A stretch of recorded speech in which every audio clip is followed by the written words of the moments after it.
Nama saya Habib Warsito.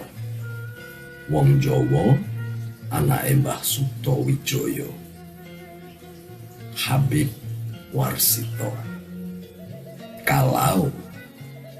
Kalau definisi kalian tentang Habib adalah keturunan Nabi, maka saya Warsito ini keturunan Nabi Adam alaihissalam. Artinya banyak orang di dunia ini bisa disebut Habib, tapi kan tidak begitu. Nah, berarti definisi Habib adalah keturunan Nabi gugur dengan sendirinya. Betul? Sampai di sini paham? Yang benar bagaimana? Secara bahasa, Habib adalah kekasih. Ini secara bahasa.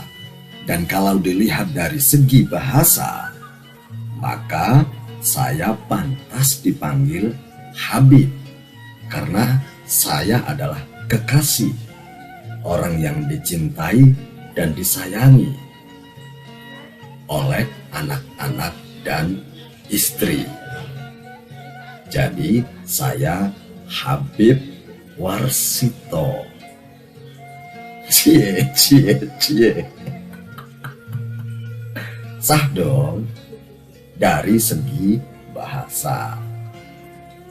Jadi siapapun juga Habib untuk orang yang mencintai dan menyayanginya, minimal anak-anak dan istrinya atau keluarganya.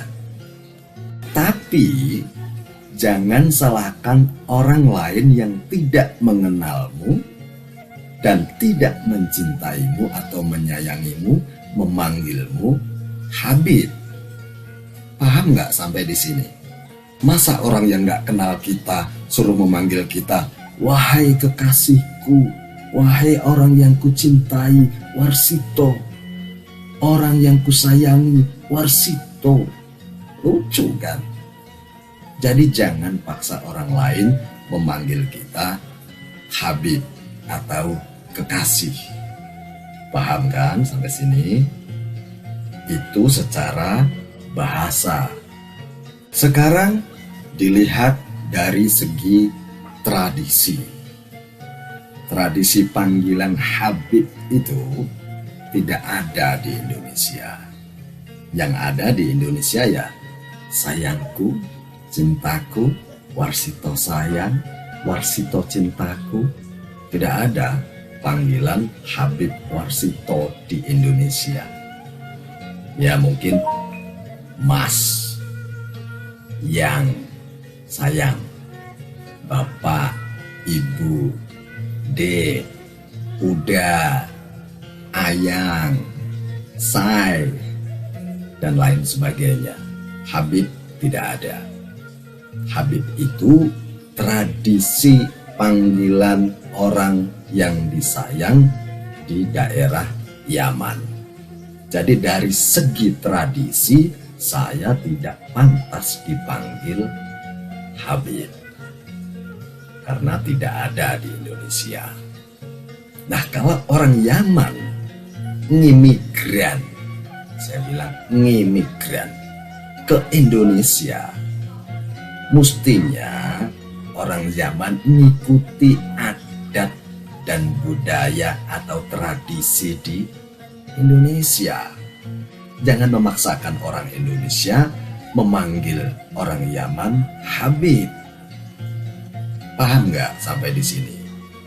Kalau namamu Bahar, dipanggil Mas Bahar, Kang Bahar, Uda Bahar. Namanya Rizik, dipanggil Bang Rizik, Mas Rizik, Aa Rizik, dan lain sebagainya. Jadi jangan marah kalau nggak dipanggil Habib. Paham? Itu secara tradisi. Sekarang secara syariat. Secara syariat tidak ada di dalam Al-Quran menyuruh kita memanggil orang Yaman dengan panggilan Habib. Tidak ada di dalam Al-Quran menyuruh kita memanggil turunan Nabi dengan panggilan Habib. Bahkan cucu Nabi langsung tidak ada yang dipanggil Habib. Manggilnya Sayyid atau Syarif. Secara syariat tidak ada. Secara syariat pula, definisi Habib adalah orang yang kita cintai dan kita sayangi, sekaligus orang itu mencintai dan menyayangi kita dengan tingkat ketakwaan yang tinggi dan akhlak yang baik, tidak menyelisihi Nabi.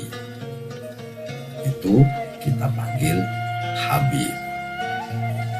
Jadi sah-sah saja mau manggil Habib atau mau manggil sayangku, cintaku. Di Indonesia biasanya yang terhormat, yang kita hormati, yang kita muliakan. Nah, begitu.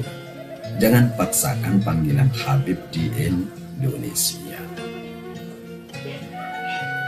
Jadi secara bahasa, saya pantas dipanggil Habib Warsito. Secara tradisi saya tidak pantas, secara syariat saya kurang pantas.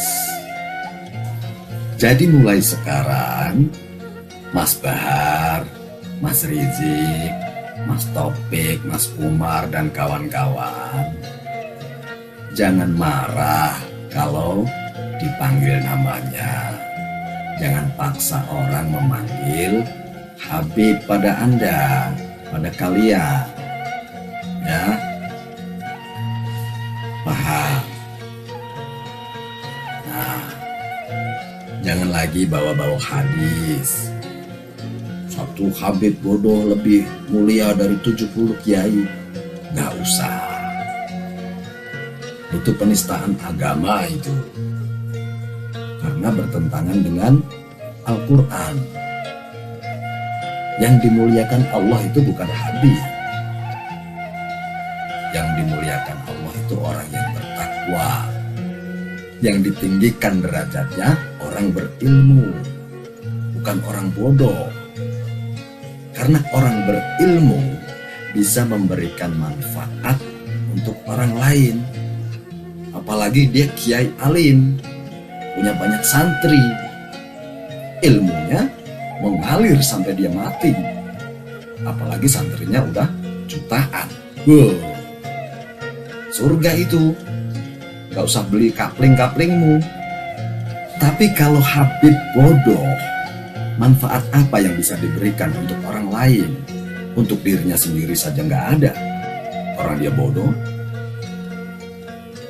paling bisanya teriak-teriak, mencaci maki.